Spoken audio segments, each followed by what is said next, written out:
Okay. The topic of today's Brain Pondering podcast is autism. I have with me Dr. Matthew State at the University of California, San Francisco, where he's professor and chair of psychiatry. He has a laboratory that focuses on genetics, trying to understand which genes might be involved in autism. And so he has a laboratory, I understand, in the Weill Institute of Neurosciences. And Professor State is a MD, PhD, so he's in the true sense of the word a physician scientist, and that will become clear as he tells us about his experience in the clinic and in the laboratory over the last number of decades. So, Matt, can you go ahead and talk about, now in looking at your CV, your bachelor's degree, and then you went to medical school at Stanford, but your undergraduate major was political science, is that right? Yeah. Not a typo. Yes, political science at Stanford with a focus on U.S.-Soviet relations and nuclear arms control. So it was very far afield from medicine and ultimately, molecular genetics. So it was a long and winding road, but I actually was working in Washington on Capitol Hill as a legislative assistant when I made the decision to not work on Capitol Hill as a legislative assistant and decided to come back to Stanford. So sort of crafted my own post-bac to get my pre-med requirements. And then, Stanford was extremely generous to let me stick around and go to medical school. So I did medical school, then, was quite interested in psychiatry, did my residency and then a child fellowship down at UCLA. And it was actually during that process both my experience of kind of how little we understood about the pathophysiology of psychiatric disorders and just my interactions with families and particularly severely affected kids when I was doing my child fellowship that got me very interested in sort of the genetic basis of neurodevelopmental disorders. And given my background, I decided I needed to go back to school to really learn this stuff. So I went back and did a PhD. So after my clinical training back at Yale and was incredibly fortunate when I was interviewing there to Donald Cohen, who was the head of child psychiatry there, suggested I meet a brand new young faculty member named Rick Lifton, who is very interested in the genetics of complex disease and particularly the role of rare mutations. So I met Rick, and the rest is history. A lot of the work that we've done in the lab really drew inspiration from progress that he was making in hypertension. So the entire focus of my lab from the start, even while I was doing my PhD, well, it wasn't my lab yet then, was to try to identify rare, highly penetrant, large effect mutations kind of as an entree into the biology of autism and other neurodevelopmental disorders. Yeah, so that was at Yale, right? Your PhD, and there's where you learned actually the technologies and how you approach trying to identify, genetic factors, and then you brought that back when you got recruited to UCSF directly from Yale. Is that right? Yeah, I started as soon as I finished my PhD, which was 2001. I started my laboratory actually next door to two great scientists, Rick Lifton and Murat Ganel. Huge impact on the work that I was doing, and also kind of a hotbed for trying to think about how to use the emerging technology around the turn of the millennium to find rare mutations. Right in the late 90s, it was extremely difficult. We used the light microscope Rick was using linkage analysis and inbred pedigrees And we were trying to use cytogenetics, looking for rare broken chromosomes under light microscope, and then using, fluorescence in situ hybridization to try to narrow in on these on genes that might have been disrupted by those de novo very large scale breaks. So we were struggling with that, and then suddenly the world changed. Genome got sequenced, and I did 5 years mapping a single chromosomal break, and then they gave us a map, and then within about 6 months, it was all of the work that I did was about a 2-month student project in the lab. The world really changed in being able to start to think about how you could identify rare mutations. Okay, and then so a child with autism, or what's now autism spectrum disorders, when their parents bring them to the clinic to have them evaluated, how are they evaluated? Well, I mean, as is the case for the wide range of psychiatric disorders, we don't have any reliable diagnostic biomarkers, and so the diagnosis is based on history. And observable behaviors, parental report, and typically for most, particularly child psychiatric disorders, a reliance on multiple informants, just trying to get multiple different perspectives, because sometimes we're making relatively fine distinctions about things and trying to figure out where someone lands. And so getting multiple perspectives can help hone in on the diagnosis. So broadly, that's the way we approach all diagnoses. And then autism, we're looking at the list of diagnostic criteria in either the DSM-5 or ICD, which are the, within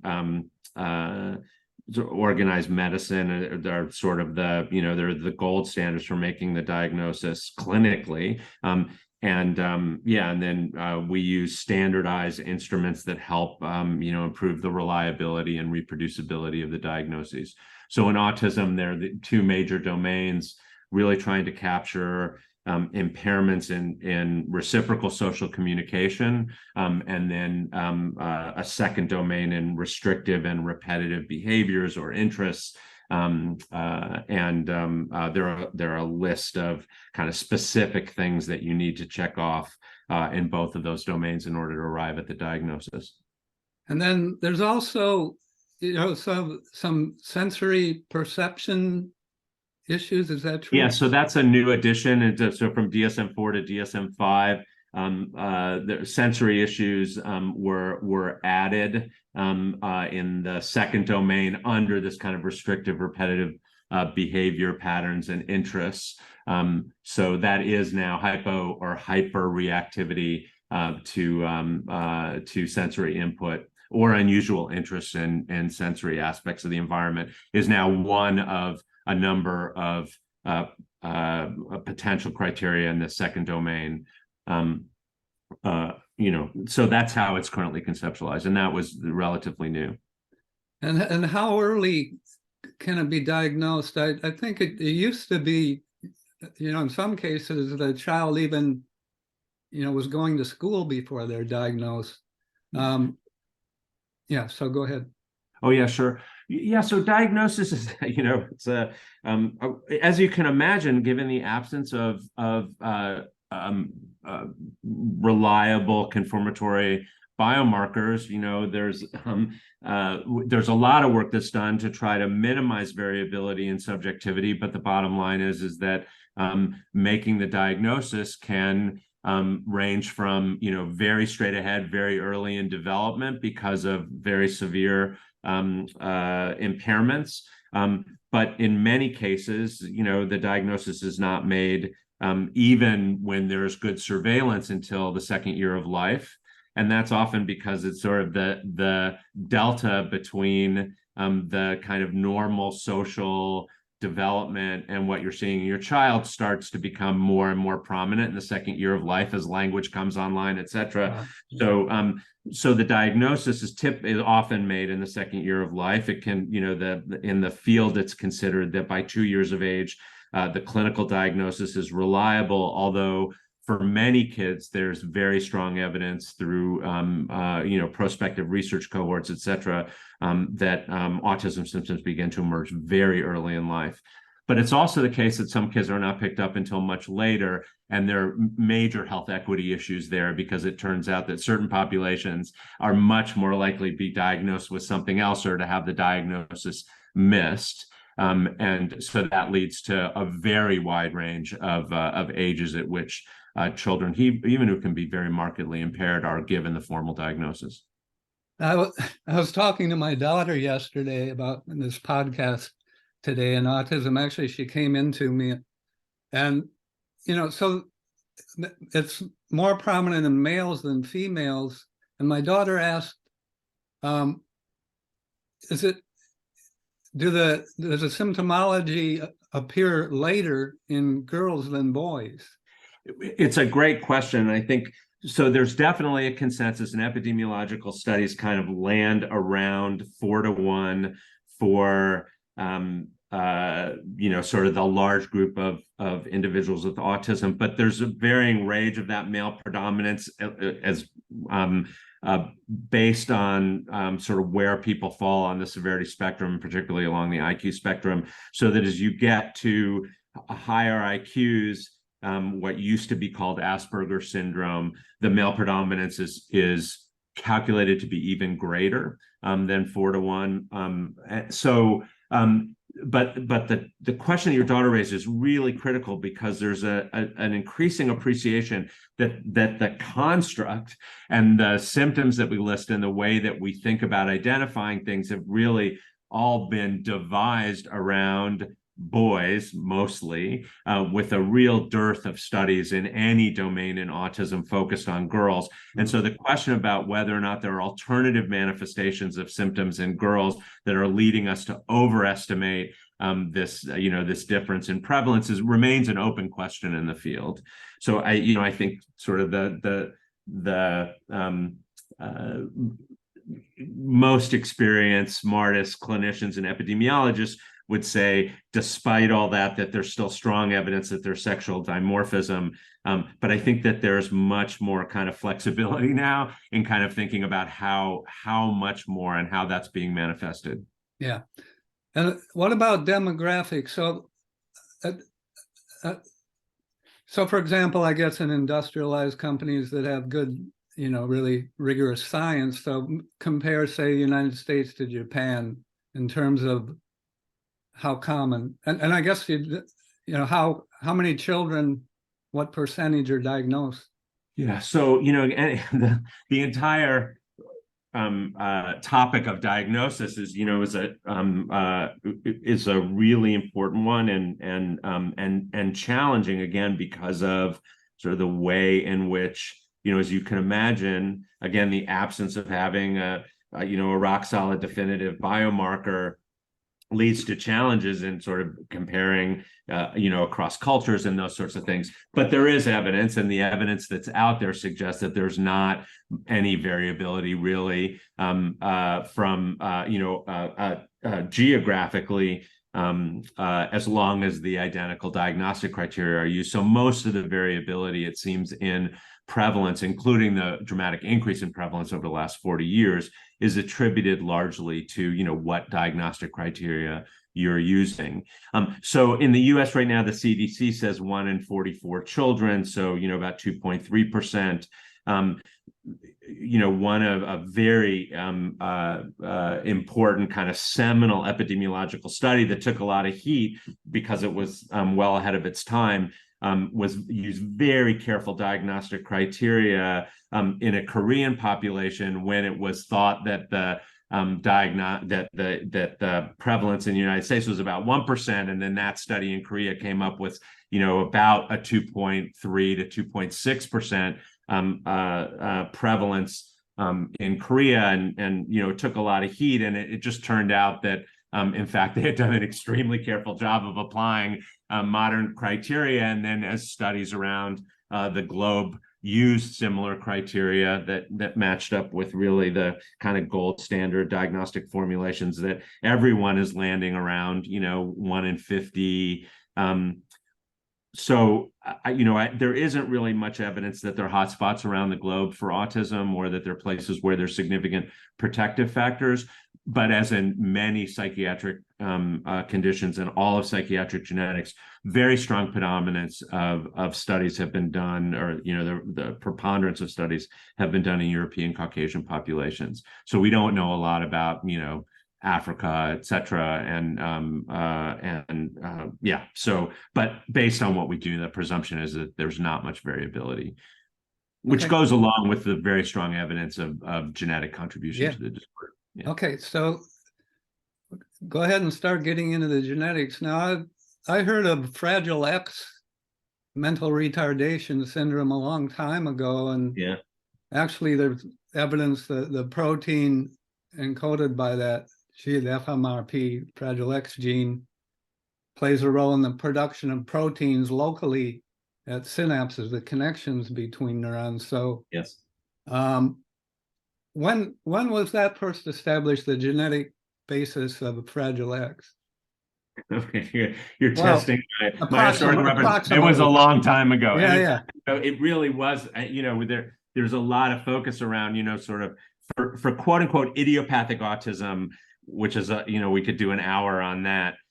But kind of garden variety autism that you see in the clinic, in a child psychiatry clinic or a psychology clinic, there's a lot of preoccupation with. We couldn't identify genes reliably for that disorder till the turn of the millennium, really. The first ones were in the early 2000s. But the reality is that in hindsight, right, Fragile X is clearly, dramatically increases the risk for ASD. And the first identification of the fragile side, I have to go back and look, but I believe was in the 70s under a light microscope, right? And then by the 90s, FMRP had been identified. So it's been a very long time that we've had autism genes. It's just sort of our own kind of definitional rigidity. I think for a long time in the field kept us from appreciating that we were accumulating through the 80s and 90s actually specific genes that, again, dramatically increase the risk for autism.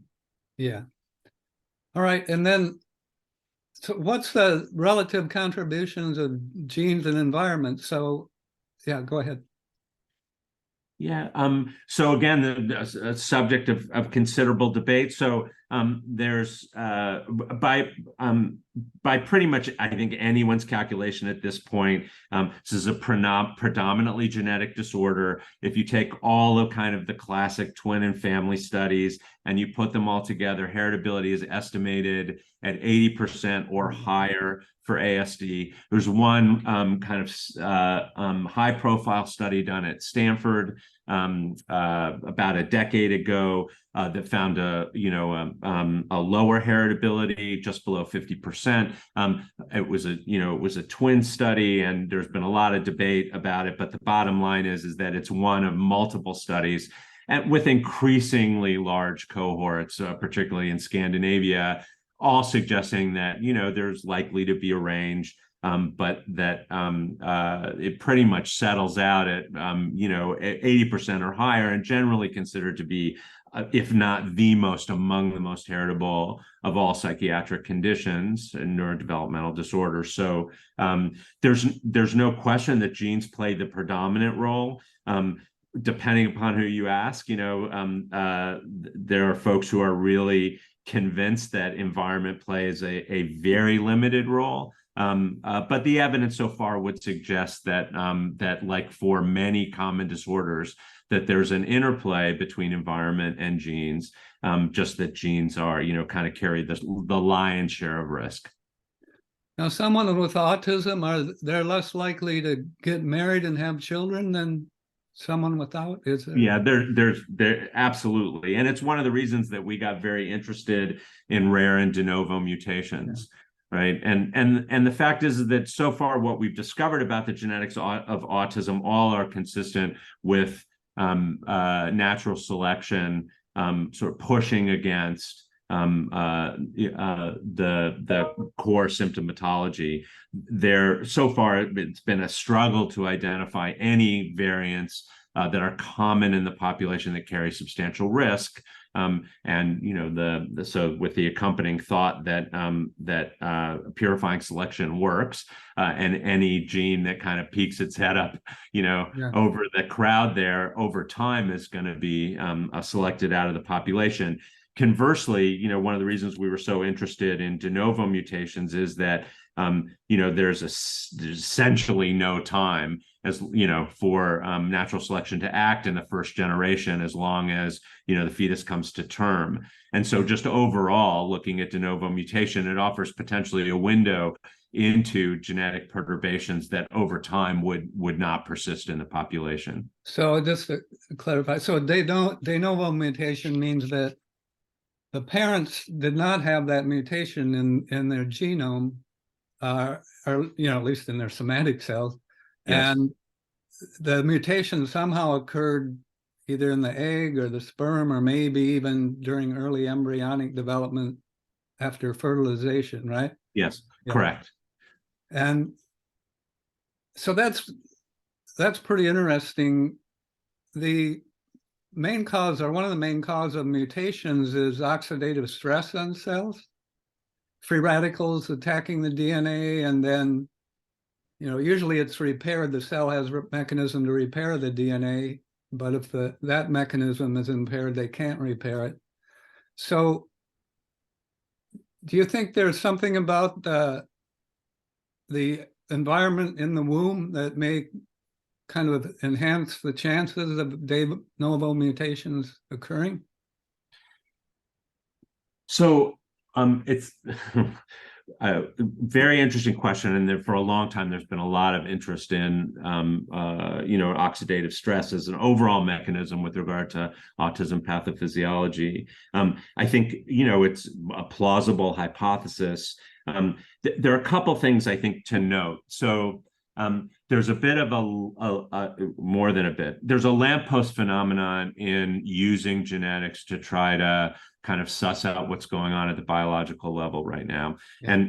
And so the way that we discover the breakthroughs in the genetics of autism, again starting in the kind of first decade of the new millennium, really focused on finding germline de novo mutations. So these are mutations that right, so they're happening in sperm or in egg just prior to fertilization or at fertilization, and then are present every cell. Then that doesn't mean that there are not later somatic mutations that could also lead to ASD. And there's increasing work showing, like Chris Walsh at Harvard has been very interested in somatic mutation in brain, again, which would mean that the mutation took place after fertilization and therefore was only present in some portion of the offspring. Still a de novo mutation. But our tools and techniques, especially early on, but still to this day, we're really best able to identify those that are present in every cell, using,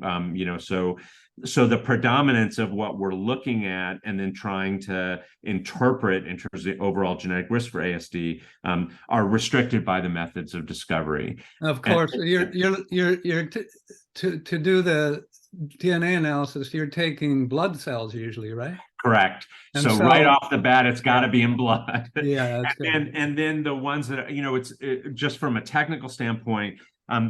Calling de novo mutations can be a challenge, and the reason is that when you're doing other kinds of genetic assays, you can use a correspondence between a parent and the offspring in order to kind of weed through true versus false positives, right? So there's an inherent error rate in all of our genetic assays, including in sequencing. And so particularly early on,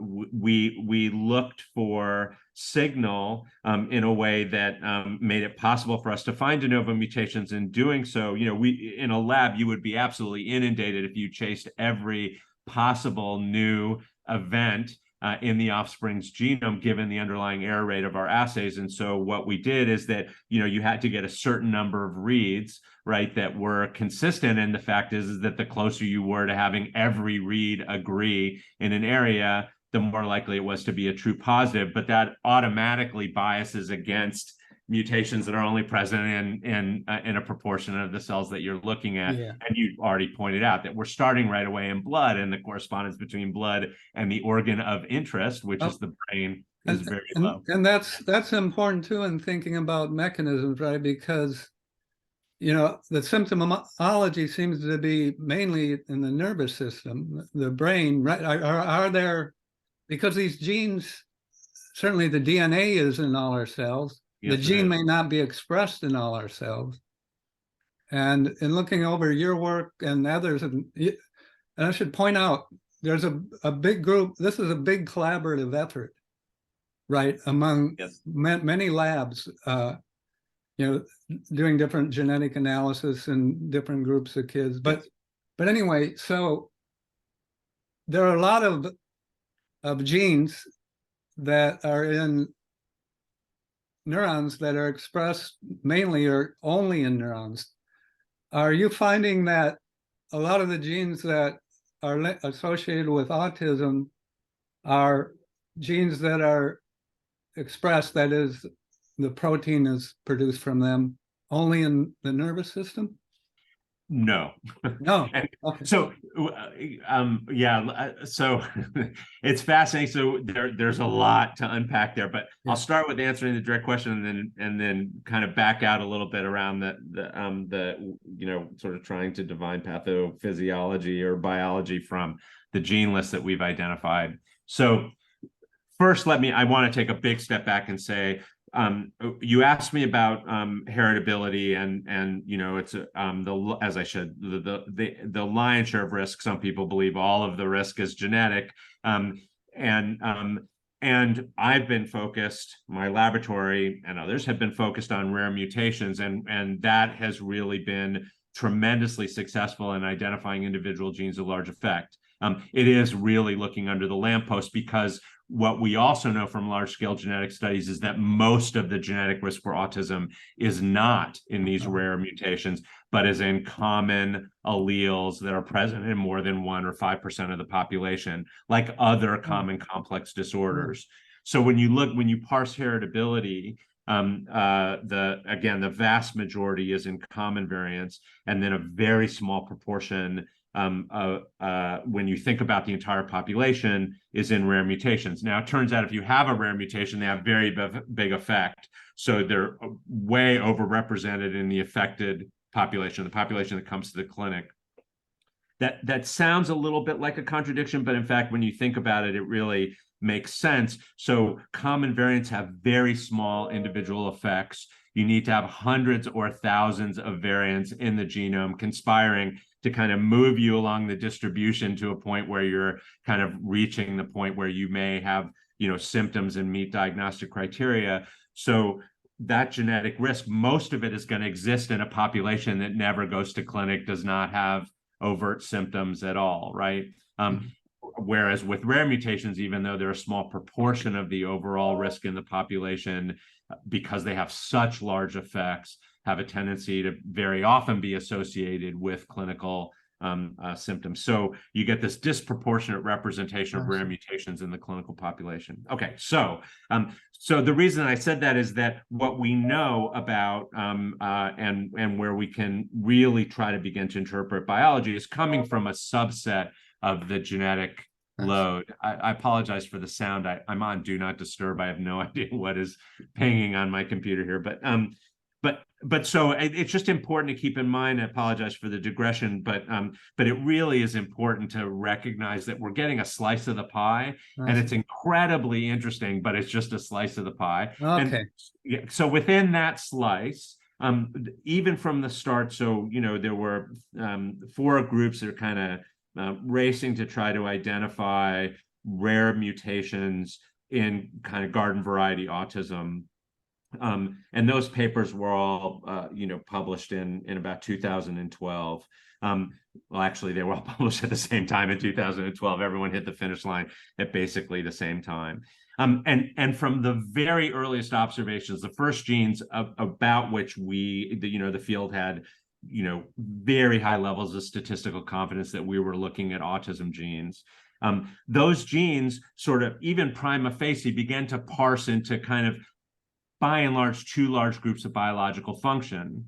So one was around kind of chromatin modification and transcriptional regulation, and then the other was around synaptic biology. So when you ask the question, are these things in brain? The answer is that even without doing any kind of sophisticated analysis, and it's a generalization, but the one that's held up over the last decade is that there's a very big kind of coalescence of genes around that have functions that overlap with what we understand about chromatin biology, transcriptional regulation, and then another group that are clearly synaptic proteins. So you can imagine that the answer is that these chromatin modifiers are everywhere, and the transcriptional regulators may be everywhere, and so and the synaptic proteins have a tendency.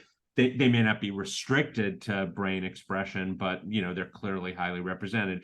It turns out that you can filter genes that you're investigating, and all of them with autism do have some representation in brain. You can weed out false positives by getting rid of those that don't show any appreciable expression in brain, but they're not restricted to brain.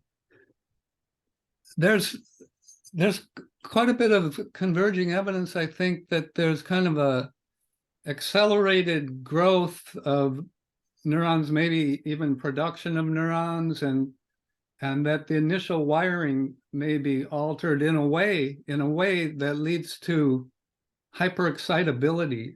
Is it true that kids with autism, they have increased chance of having seizures? Yes, that is absolutely the case, and at least I think a very important observation.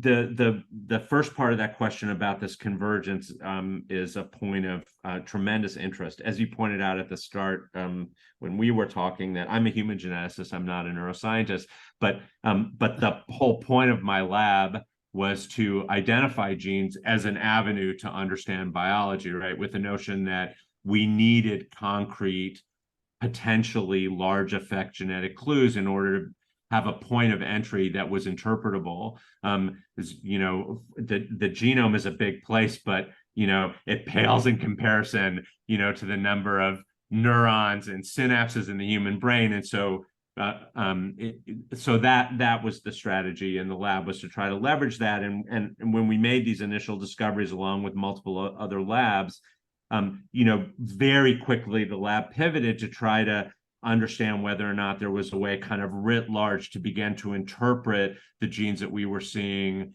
and around what their presumptive biological, more importantly, what their kind of pathophysiological contribution was to ASD. And one of the things that we kind of appreciated very quickly, in part because of a serendipitous conversation I had with Steve Waxman, who I saw did another one of your podcasts. Well, yeah, I've got to tell you a story about that, Matt. So I've known him for a long time because he used to study axonal regulation and so on. And my postdoc was developmental neurobiology, studying axon dendrite outgrowth. But anyway, I developed this pain syndrome, right, where I have these chronic pain issues, burning in my feet. I had to have some surgeries, lingering pain. And so a neurologist friend of mine at Hopkins, Matt Hoke, I saw him and we decided to do genome-wide exome sequencing on me. Yes. And it turns out I have a point mutation in a voltage-dependent sodium channel that's highly expressed in nociceptive neurons. I didn't talk about this on that podcast, but you're a geneticist, so you'd be interested. I noticed one of the genes that at least has been associated with some case of autism is a sodium channel. Yes. So that's why I had the conversation with Steve. So this is my story. So the first gene that we identified in the lab, right, we were very early to exome sequencing, thanks to my neighbors at Yale, Rick Lifton, and building the Yale Genome Center. And so we had access to that, and we had pretty much figured out the strategy based on chromosomal abnormalities. And so by about 2011, we knew that this was going to work, right? And the very first gene that we identified was SCN2A. So we had these extremely rare loss of function mutations in the coding portion of SCN2A. And so, as soon as we saw that, right, I was just in the next building over from Steve, and like Steve is the world's expert on all this stuff at every reagent. So like postdoc in tow, running down to Steve's lab and so excited about finding the gene. I was like, okay, Steve, we've got, this gene SCN2A, and this fantasy about it unlocking the biology of autism. And he was like, so, first of all, he had sort of this kind of completely blank, kind of flat look on his face, like there was no kind of shared excitement. He was a lovely man, but he was just like, okay, Matt, I'd be thrilled to collaborate with you. Just tell me when and where I need to express this gene in order to be able to understand the biology, because I guarantee you that if I put it in a Purkinje cell, later in development versus a neuron in early development, take your pick on what biology you're going to be able to identify. And, and I'm like, Steve, we just spent, 10 years trying to find the gene. Now you want me to tell you what cell and at what time in development. But honestly, that completely changed the course of my lab. I walked out of that room with Steve and thought, okay, is there any way for us to take this list of genes that we have and see whether or not they can point to a point of convergence that gives us any traction on this question of spatial, kind of temporal properties of these genes when they're having their activity? Because he pointed out a really huge problem. Yeah, please go ahead. So the mutation in my personal sodium channel mutation is a gain of function, that the channel opens easier than it should, so the sodium rushes in and the neurons fire. I have experienced more pain. But you said the sodium channel mutation associated with autism is loss of function. Correct. So if I was thinking about, okay, you've got the kids have increased seizure incidence, but there's a loss of function in the sodium channel. Is that sodium channel highly expressed in the inhibitory GABAergic neurons? So that they would be less excitable, and therefore the glutamatergic neurons, which are the neurons that are causing the seizures, would be more excitable. Every one of your questions leaves so much. So the first thing is, not everyone with autism, right, has comorbid epilepsy.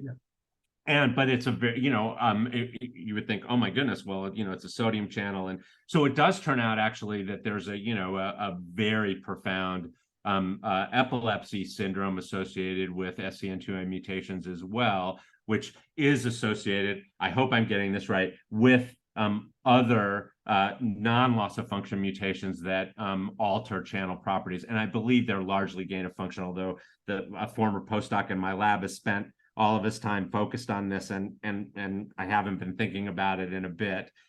But so even in that one gene, there's a possibility for a range of mutations that leads to a wide range of phenotypes. It does. One of the things that's been extremely interesting in the autism field, and I think people, just the difference between kind of prospective process of discovery versus retrospective, is that one of the first things that we identified in ASD before we had the ability to look at the level of genes was, we were looking at chromosomal abnormalities. We started out with the light microscope, and then we're able to move to submicroscopic changes, right? So we were looking for copy number variations, de novo copy number variations that hit genes as, a strategy to look under the lamppost for autism genes. And one of the first things that we found in doing that, when I say we, I mean the field, because a bunch of people were doing the same thing at about the same time, was that both losses and gains of copy number could lead to identical phenotypes. And that at the time was like really mind-blowing, right? So that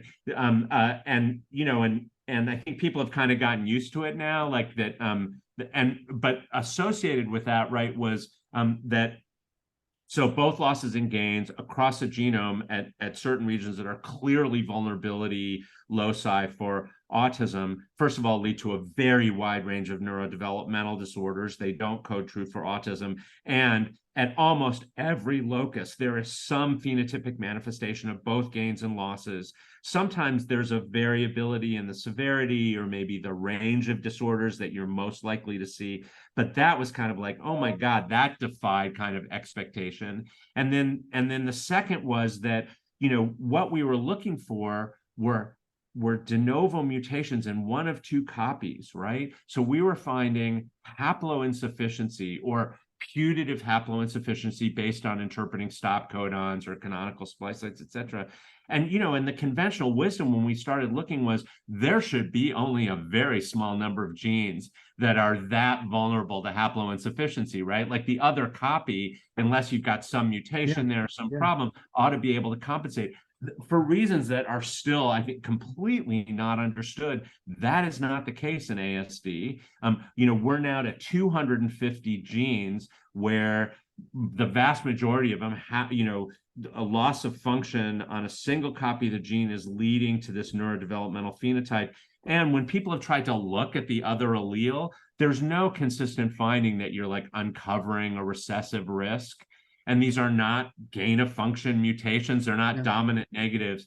So the reason I say that is that the whole notion about how tightly regulated these genes may need to be around critical points of development seems to be really profoundly important. And that the perturbation may not, particularly as a developmental disorder, right? It may be that in either direction, you can knock off sort of perturb this important developmental cascade at a moment of vulnerability. And there may be a lot of different ways to do it that kind of don't necessarily line up with how we would think about the ongoing kind of functional deficits. And so in fact, that was one of the reasons that we really became preoccupied after that conversation with Steve Waxman about, like, is there a way to know for any given mutation what the relevant epoch is for autism, because all these genes are biologically pleiotropic generally. I mean, there may be a handful that are not, but they're all pleiotropic. They're all playing multiple different roles in development and then ongoing function. And they're highly, highly constrained by spatial temporal properties. The cell type, it was what Steve asked, like, tell me the cell type, tell me the exact moment I need to do this. The way that we decided to approach the problem was pretty simple. The first thing was just to, even though I've already relied on it in giving you an answer, was to try to set aside sort of our preconceived notions about gene function. Because you can look at those lists and say, well, it's chromatin biology and synaptic function. And it's undoubtedly the case that some of that is true. But we also have to recognize that the way that we come to those conclusions often is, sort of, again, looking under a lamppost. People are really interested in synapses. They find these, genes and proteins. They figure out what they do, and then they're called synaptic genes. They may also be involved in 10 different things, right? Carla Schatz has shown immune function, and clearly, and what Steve was pointing out is that some of these genes of sodium channels, early migration, proliferation, excitability, and everything else. So what we decided to do is try to set aside kind of those preconceived notions and see whether there was some, relatively hypothesis-free data set that we could leverage, look at the genes and ask the question, all of these different genes lead to autism. Do they converge either spatially and temporally? And fortunately, another colleague down the hall, Nanad Sestin, was just starting to build these maps of the molecular landscape of developing human brain, right? This is sort of the predating the BrainSpan initiative in the Allen Institute.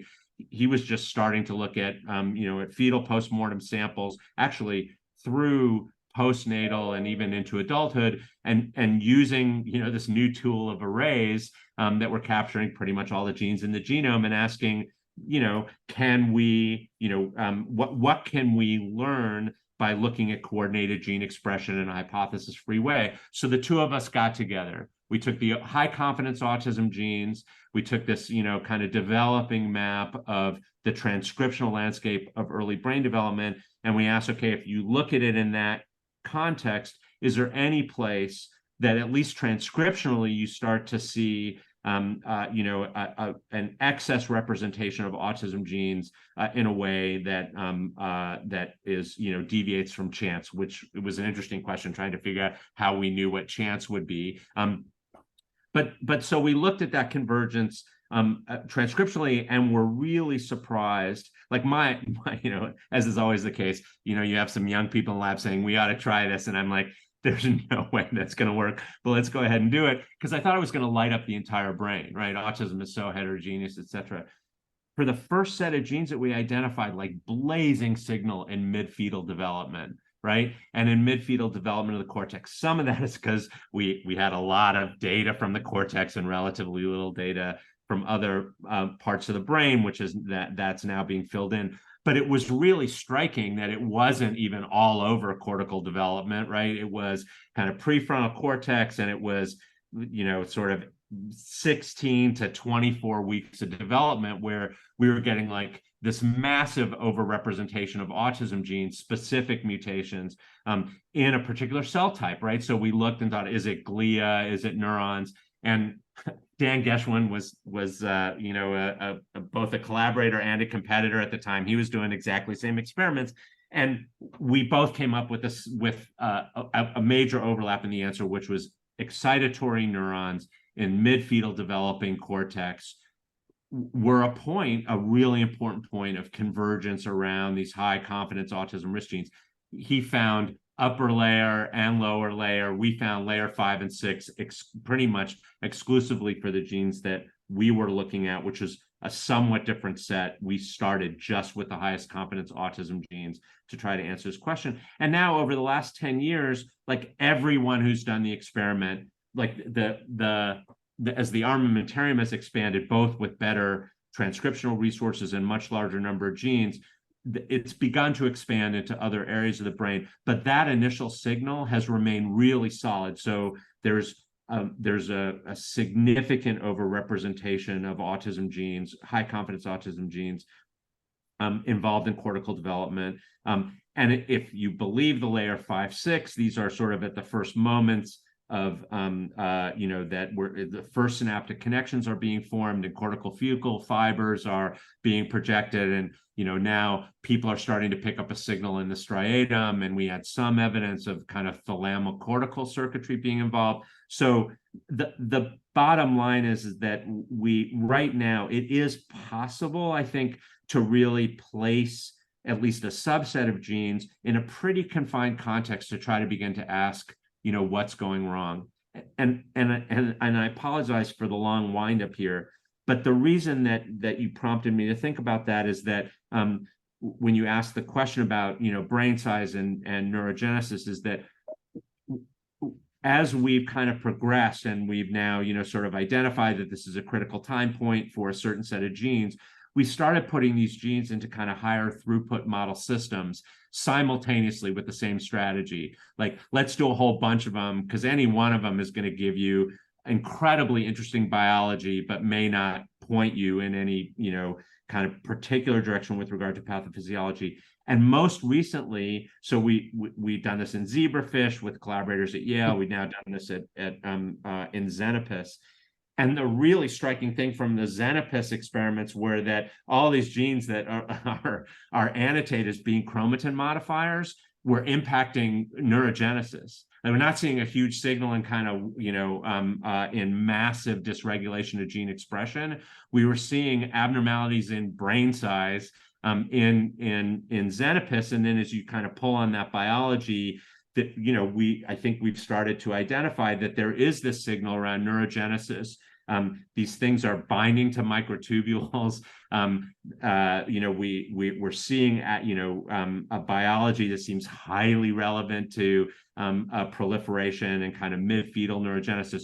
So that then is actually quite consistent with these persistent findings in the field from neuroimaging studies and some rare forms of autism, that at least a subset of individuals with autism have gross evidence, right, of abnormalities in brain size. So, P10 mutations, chromatin helicase 8 mutations, all lead either to frank macrocephaly or, overall increases in brain size. And even in large groups of people with autism, the neuroimaging data suggests that their early accelerated brain development is a general marker of pathophysiology. Boy, that was a long answer. I'm sorry. I'll stop now. So the prefrontal cortex kind of makes sense in regard to the symptoms used to diagnose, because it functions in social interactions, in it's kind of a control center that controls, prevents you from doing unwanted things, so the repetitive behavior thing even. But the layer 4 or 5 is interesting. 5-6. 5-6. So I think well, Dan would give you a different answer. Oh, okay. So Dan would tell you. So layer 5, 5, 6, I think it's layer 5. Those neurons, at least in adults, have very high amounts of glucocorticoid receptors. They're very sensitive to stress. Well, that's interesting. I didn't. And now I'm thinking. Now I'm starting to think in brain development, mid-gestation. Is the hypothalamic pituitary adrenal system already in place? And then that makes me think, do kids with autism, is there any evidence that they have elevated cortisol levels or autonomic nervous system? So there's definitely evidence of autonomic dysregulation in subsets of kids with ASD. I don't know that there's been, I can't think of a biomarker study around glucocorticoids, but I could be wrong about that.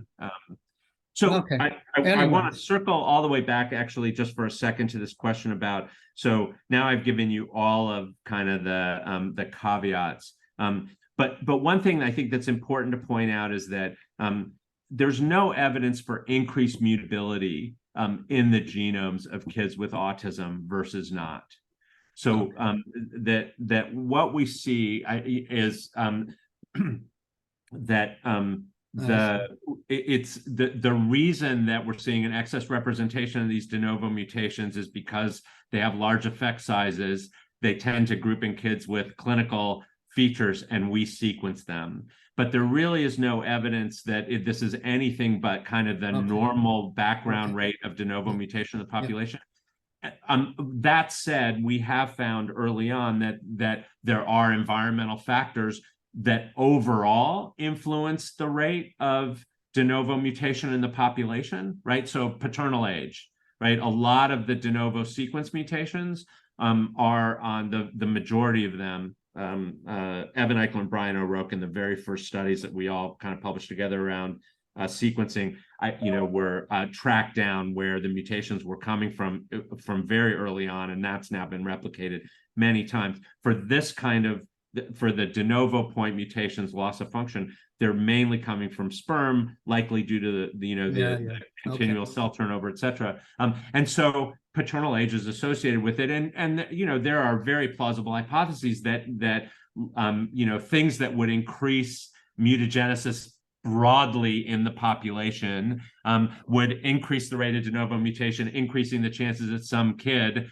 would be the unlucky one that had it land in SCN2A or CHDA versus in a non-coding region where it was not going to make any difference. Okay, so just one question on the accelerated growth, maybe faster, more neurogenesis, maybe more rapid growth of axons and dendrites and synapse formation. Now, there's some genes that are associated with a pathway that's called the mTOR pathway that's involved in protein synthesis. And of course, in order for our cells to grow, but they have to have a lot of protein. And so there is evidence that women with obesity there's increased risk for autism in their children.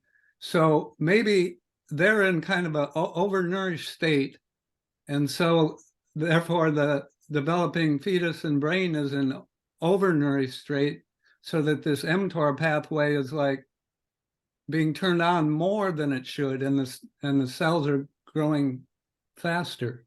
Yeah. Does that make sense? It all does. And I think, the thing is that so far, these questions about oxidative stress and cell nourishment, et cetera, so are all really interesting questions and raise this issue about, what might the overlap be between sort of the genetic predisposition and then something that, in the womb or later that, increase the propensity for a child to develop autism.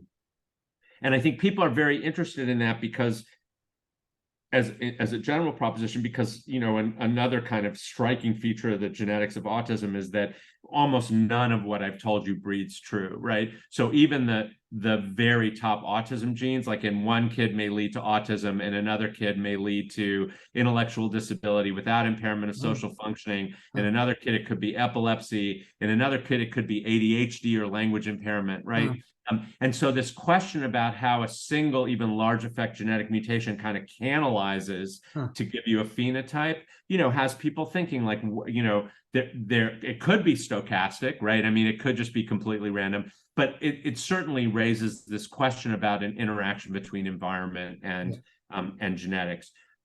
I think the one thing that's important to know for a whole variety of reasons right now is that all of the evidence so far around any environmental risk factors for ASD really all also point to prenatal, that this is, a very early emerging disorder that may not be diagnosed until you're 1, 2, 3 years of age, but the die is being cast in fetal development. And so this question, I think there are lots of people interested in immune function, and maternal immune activation, oxidative stress. The mTOR hypothesis, I don't think I've heard directly in that way before. It's clearly implicated in some of the syndromic autism genes that lead to intellectual disability, autism dysmorphology. There are a bunch of different autism syndromes that converge on mTOR. So all of that is interesting. I think, again, one, as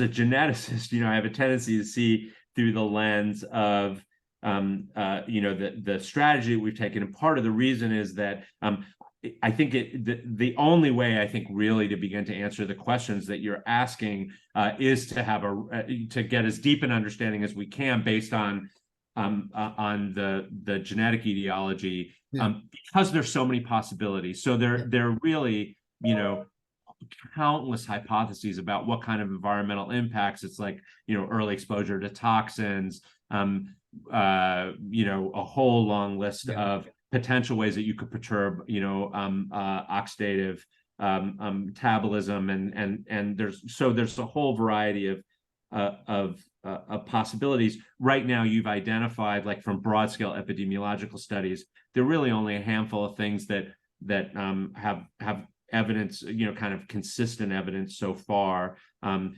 it also points to the fact that this may, number one, that it's in utero. It may be linked by mechanism. And then there are, like valproate, exposure to valproate in utero is kind of an accepted cause for ASD, which I think points to this underlying, almost undeniable reality that if you can mess it up by messing up a gene, there are probably other ways to mess it up at a point of vulnerability as well. And by the way, valproic acid blocks sodium channels. Yeah. So all this biology, you probably have discerned from the strategy that we've taken in the lab.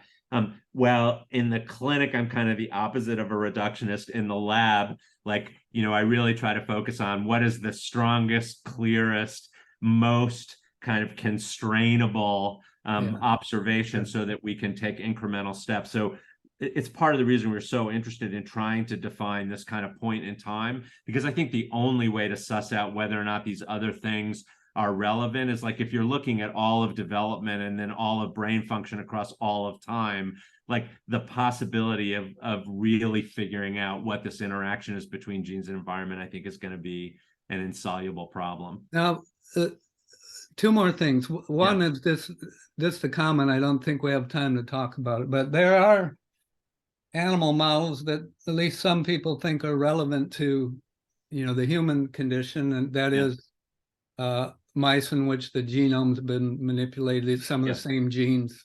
For example, the Fragile X gene. Yeah. Sure, One SCN2A, we yeah. didn't talk about, Shank3, Yes, very popular. synaptic, involved in synaptic transmission. Um, and, I knew Jackie Crowley when she was at Yeah. NIH. She's now Yep. out California.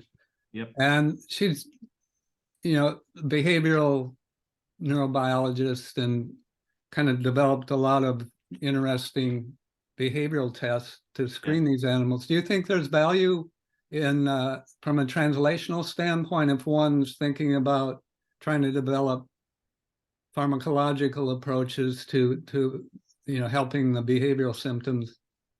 I know you don't Yeah. do animal studies yourself, but No, or do actually, you? we've done, yeah, we just not in collaboration. We've Yeah. done mice with John Rubenstein. We as I said, we've done recently been doing Xenopus, although the postdoc who started that within my lab has now created her own lab. So she's doing the Xenopus work. But I mean, there's no question that model systems are critically important. I think, this is a point of divide in the field. I have a strongly held view that may or may not be justified, that the usefulness of model systems comes from their construct validity, the fact that you've mutated the gene, Yeah. and so you're recapitulating some aspect of biology. I have no confidence in behavioral phenotypes. Okay. Right. And so Jackie, made a career around a mouse that recapitulated social impairments without understanding fully what the genetics of that mouse is. I don't think that that's a particularly reliable path. I think it was important at the time when we didn't have genes. But and I also don't believe, it's like every editor and reviewer, if you're like looking at a model, will ask whether or not social functioning is impaired. But I actually think that that's not a terribly reliable question. In fact, there's a pre-prub now from Pat Levitt sort of really putting a fine point on this, that there's so many variables that influence the expression of these phenotypes, that even if you take just a single mutation and you do it across multiple different strains, like the variability that you get, some have no impact on social behavior. I see. Some, so and then they're just the reproducibility.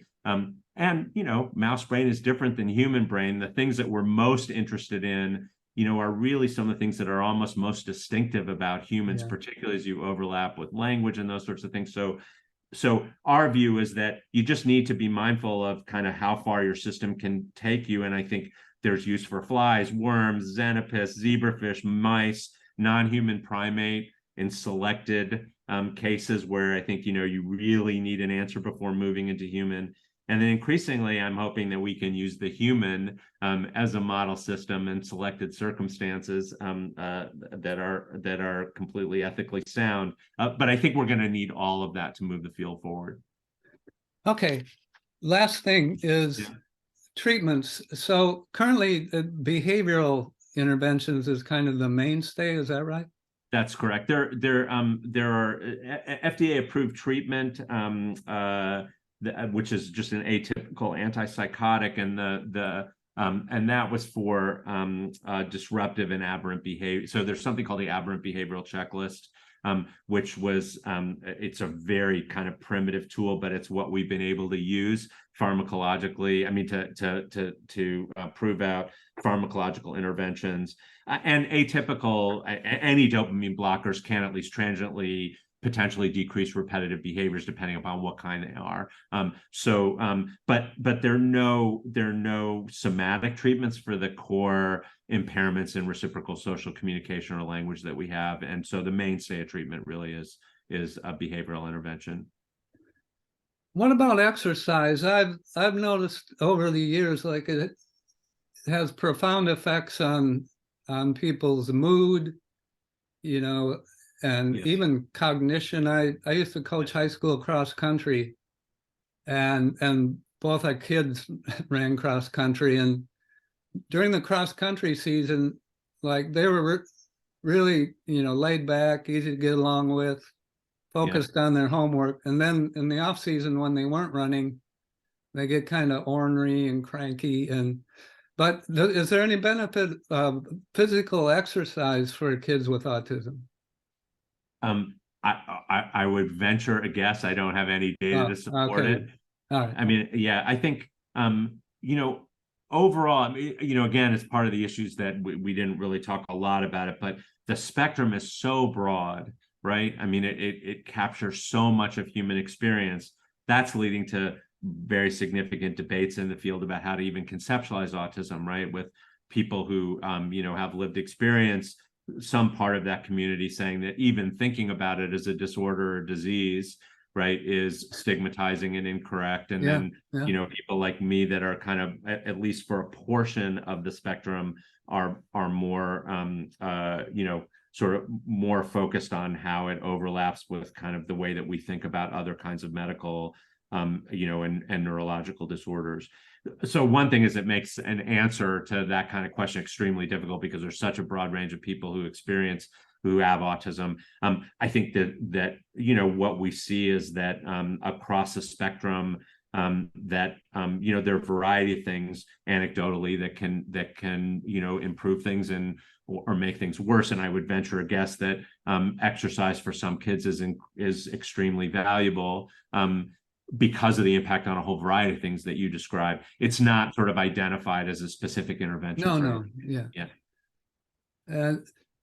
Okay, so in conclusion, during the last 40 years, when I went to high school in the early 70s, I hadn't heard of the word autism. I don't remember, any kids in a high school having any special treatment, even if they're probably having problems. So I think there's been tremendous progress in recognizing that there, our kids with these issues, if they get special attention and help, they can benefit tremendously. And then, the science has moved forward dramatically too, the genetics, right? Yes. I think, from the standpoint of drug treatment, as you mentioned, that's not an easy thing. It never is. And of course, drugs can have side effects. So, so what do you see the future, like the next 10 or 20 years in autism research? Just continued progress in genetics and mechanisms? Absolutely.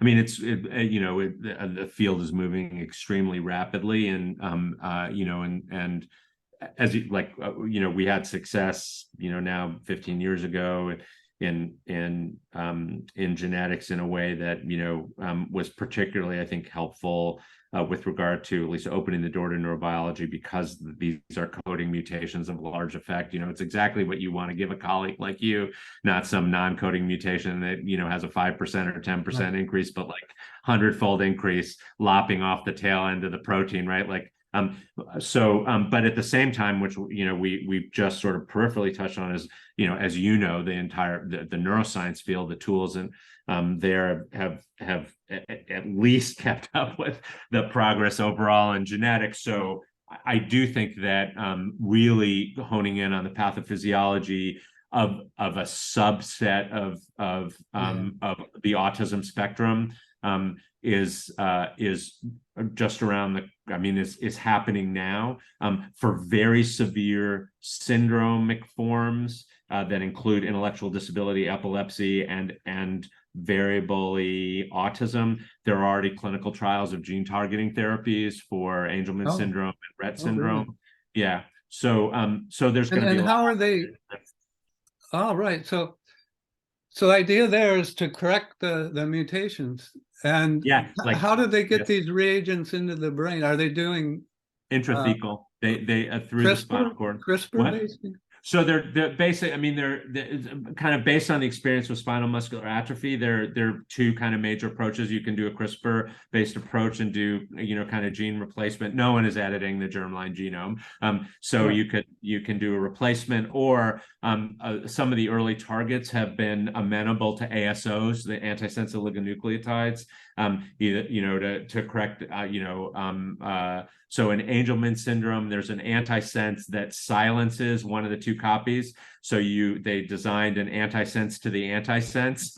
So because there's a normal copy, and so that is literally happening right now. Wow. So there are a number of ways to do it. And it's, one of the reasons that the finding in spinal muscular atrophy was so critical to kind of move the field forward is that they found that, yes, you can inject into the spinal cord, and that there's uptake into the central nervous system, and it's pretty broad and it's pretty persistent.